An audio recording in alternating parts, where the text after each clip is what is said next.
দিনাজপুর জেলা বিএনপির সম্মানিত সিনিয়র সহসভাপতি জনাব মকরম হোসেন।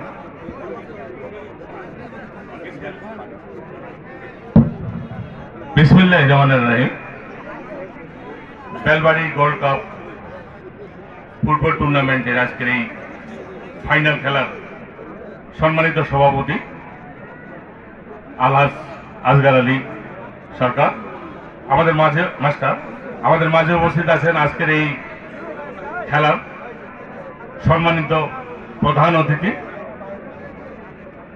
জেলা বিএনপির সুযোগ্য সভাপতি সাবেক উপজেলা চেয়ারম্যান জনাব আলহাজ অ্যাডভোকেট মোফাজ্জল হোসেন দুলাল।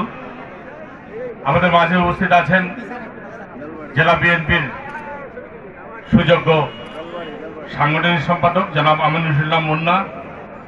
আমাদের মাঝে উপস্থিত আছেন অত্র ইউনিয়নের সাবেক চেয়ারম্যান অত্র ইউনিয়ন বিএনপির সাধারণ সম্পাদক জনাব আবু বকর সিদ্দিক।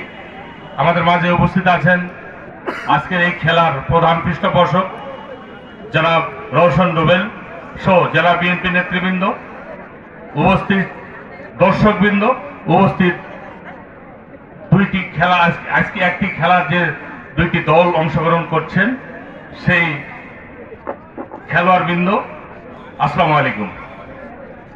বক্তব্যের কিছু নাই, আমরা অভিভূত। আজকের এই সুশৃঙ্খল ভাবে আজকের একটা খেলা সমাপ্ত হতে যাচ্ছে, মনে হয় যে সুশৃঙ্খল ভাবেই হবে। কারণ আজকের এই যে শ্বাস রব ভাব, আমরা অনেক খেলায় গেছি কিন্তু এই ধরনের খেলা, এই ধরনের সুশৃঙ্খল ভাবে এত আয়োজন আমরা কোথাও দেখিনি।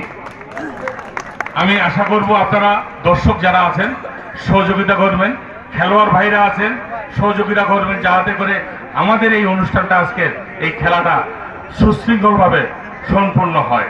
এই আশাবাদ ব্যক্ত করে আমার সংক্ষিপ্ত বক্তব্য শেষ করছি। আসসালামু আলাইকুম। ধন্যবাদ মকরম ভাই। সবাই এসেছেন আপনাদের জন্য। আমাদের মঞ্চের সামনে নির্ধারিত চেয়ার রয়েছে, আপনারা চেয়ারে